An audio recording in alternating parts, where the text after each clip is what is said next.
The Apex mid-season update is here, and we're going to test a few things I was curious about from the patch notes, take a look at what wasn't shown in the trailers, and a look at the Battle Pass. So let's get started. Okay, so the first thing I wanted to try out was Wattson's brand new perk, because we know Wattson gets some nice buffs, but she has this perk at level 3 where syringe and cells heal for double.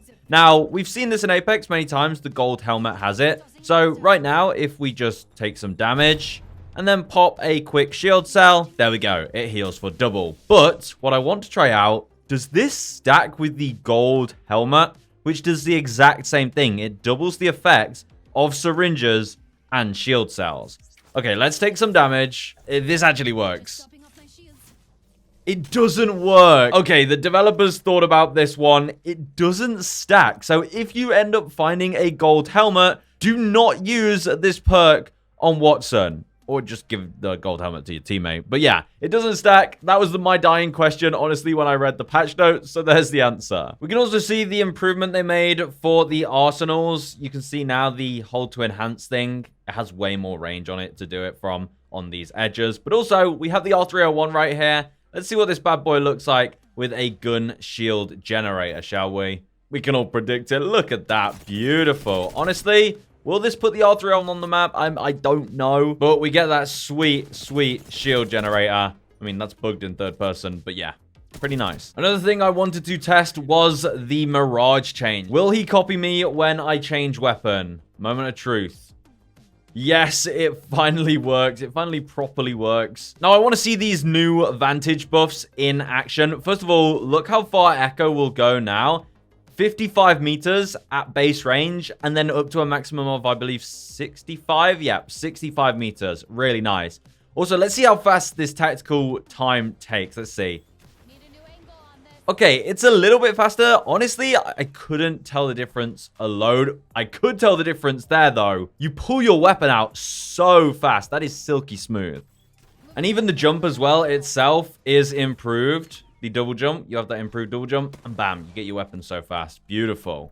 We also have the gun shield sniper. Let's see this. I guess you can't really see it on your POV since you're aiming in, which is obviously a good thing. I mean, it will be hella distracting. Okay, yeah, we can see it. When we go into third person, we can see it. It's really glitchy, but it works. Also, they improved the FOV that Echo needs to be in to jump to. So what if we go like here? Okay, no. Like here? Okay, that's pretty nice. I mean, it's convenient. Also, Ash getting charged knock. The gain HP regen on knock is crazy. Also, her dash cooldown is faster. So that only takes 8 seconds now instead of 10.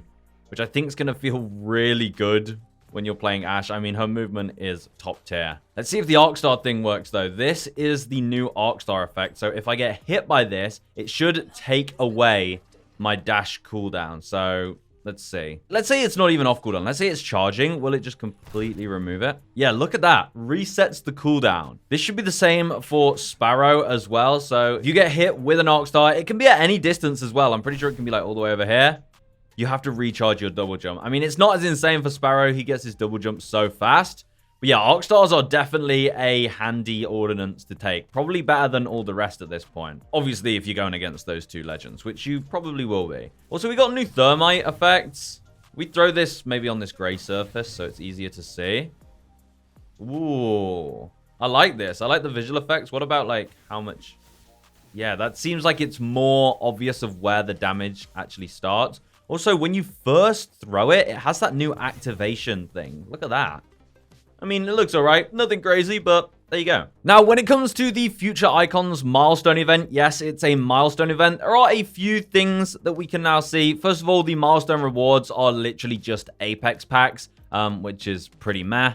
Of course, the final reward will be that mythic Wattson Prestige skin. We can see the skydive trail here as well. The stars sort of making a trail behind her as well. And then the finisher as well, where she does this kind of dance. Pretty funny. But there's also a few more things. We have some free stuff here. So for the tracker, the final reward is this Wraith skin, the all zipped up Wraith skin. So it's the Future Icon style, that blue, orange, and white kind of jersey style. Looks all right. Nothing too crazy. Along with the tracker arts for it, which is all right. And also this car SMG skin, which I think looks pretty nice. It's animated as well for an epic skin, with these cool sticker animations. Pretty dope. But also in the store, we can confirm that you can use crafting metals if you want to just get one of these skins directly in the store. You can do that, and obviously it will track onto the event. All that being said, we also have a brand new Battle Pass for Split 2, which we haven't seen yet. So let's see what this has to offer. I'll try and keep things quick, but this is a pretty cool epic Pathfinder skin. We also have the Rampage skin. I do like these kind of sticker style skins, this kind of graffiti artwork. They do look pretty nice. The main stuff, we have the Hydraulics Test Pathfinder emote. Oh my goodness. Absolutely love that.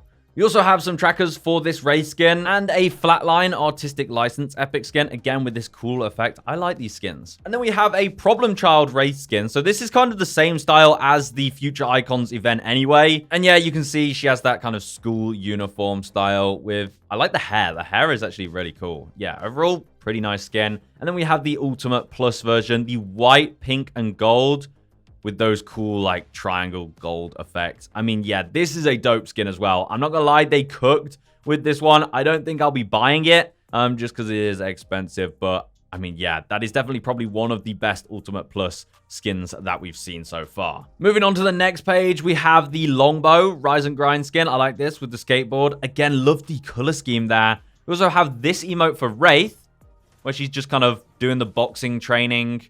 Okay, maybe she went into a bit of kickboxing there with the shield cell. And then we have this Conduit skin, an epic version of the kind of Future Icon style again with these colors. We have a G7 Scout skin.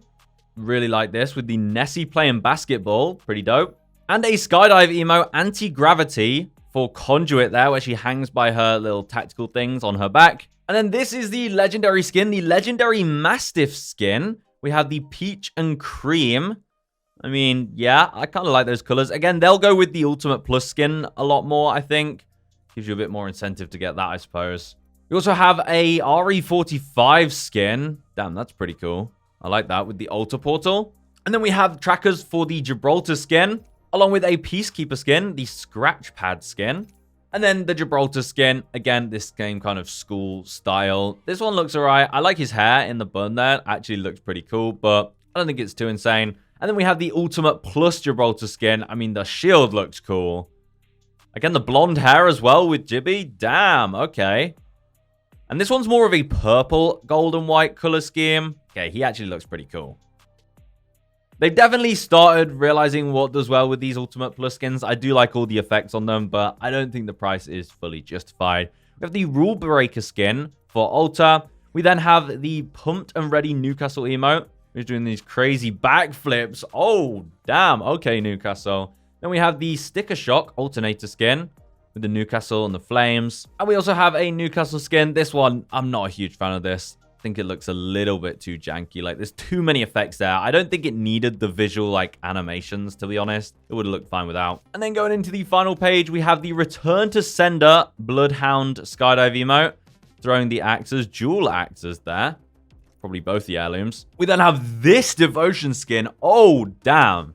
I know people are really hating the Devotion lately, but this skin, I mean, it's kind of giving me Nerf gun vibes as well. I really like this. It's literally the Nerf gun color schemes. They know what they were doing with that. And then we have the Reactive, the Nemesis Recolor, and this time it's green and gold. So it's the same kind of effect. I prefer the last one. I think it did look more like a diamond. Definitely stood out a bit more. But this one's this green and gold color scheme. And then it has the kind of gold kind of diamond effect. So the gold crystals. It does have the rainbow colors coming off it as well, you can see. So when it's fully reacted. Really cool, but I think the split one looks better. Okay, there you go, guys. That's the first impressions of the update. Testing out a few things I was curious about in the patch notes and showing all of the stuff we didn't see in the trailers. So let me know your thoughts, and I'm sure there'll be some other hidden changes in this update that we'll find over the next few hours. So I might report back to you in another video very soon. Anyway, I'll see you in the next one. Goodbye.